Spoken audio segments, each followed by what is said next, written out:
ئەو بەیاننامەیە ئەم بە هەڤڕاگوهدان دەدا لە ژێر ناوی سەرکوتکردنی پەکەکەوە، بەڵام لە ڕاستیە ئەمە زەرەر و زیان گەیاندنێکی زۆرە بە هەرێمی کوردستان و بەگەلی کوردستان لە باشووردا. بۆیە ئێمە زۆر بەتوندی دژی ئەم کارانەی تورکیا ئەوەستینەوە و داوا لە تورکیا ئەکەین واز لە زمانی شەڕ و شەڕانگێزی بێنێ پەنابەرێتە بەر زمانی سەردەم کە زمانی دیالۆگ و زمانی لێک تێگەیشتنە.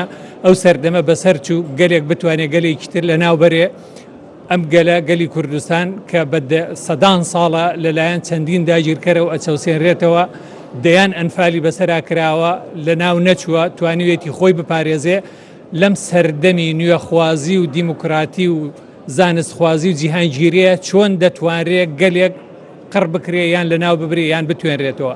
بۆیە ئێمە ئامۆژگاری تورکیا ئەکەین، حکوومەتی تورکیا و داوا لە گەلی تورکشەکەین کە داوا لە حکوومەتەکەیان بکەن واز لەم کارانە بێنن. سەردەمی پێکەوە ژیانە، سەردەمی لێکتر تێگەیشتنە، بە لێک تێگەیشتن بە هاوتەبایی و یەکترگیری ئەم کێشانە کۆتایی پێبێنن.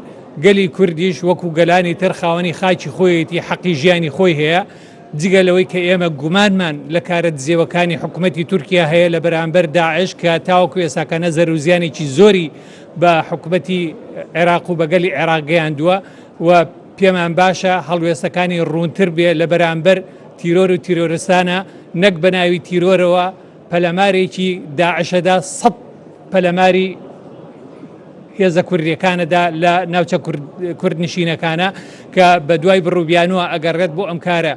بۆیە ئێمە بە توندی وەکو کوتلە کوردستانیەکان دژی ئەو کارە ئەوەستینەوە و داواکارین بێنە سەر مێزی گفتوگۆ و کۆتایی بە کێشەکان بهێرن. زۆر سپاس.